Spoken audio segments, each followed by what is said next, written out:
So we've been working very hard on this book for, seems like, forever, and we're so excited that it's done and ready for you to learn from.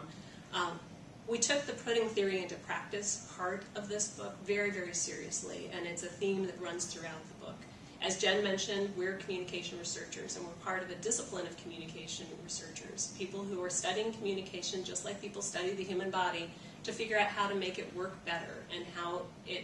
people can engage in communication more effectively and have more fulfilling and satisfying lives.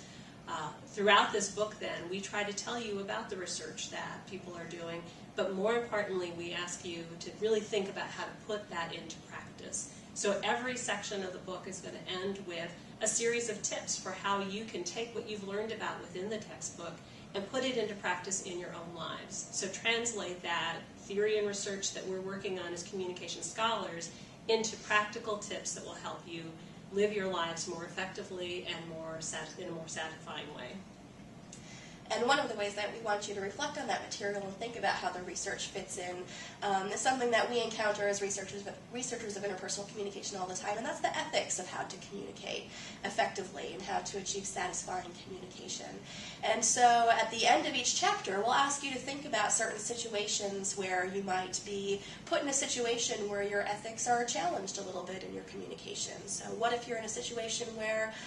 you're asked to lie about something in your communication, or you're asked to be dishonest, or you have to hurt someone in a conversation by criticizing them or having a conflict with them?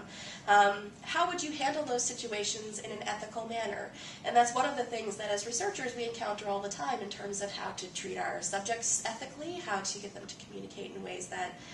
or how to study their communication in ways that are ethical. And so we'll ask you to engage with some of those kinds of questions as well about how to be ethical communicators, as well as effective and satisfied communicators.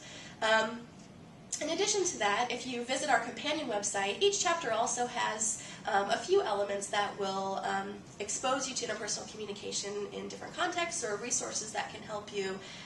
to investigate a topic that you might be interested in more detail. So we'll list different books that you might be able to read on a particular topic in the chapter, movies that you might want to watch that deal with the content in our chapters, and also websites that you can visit to engage in that material.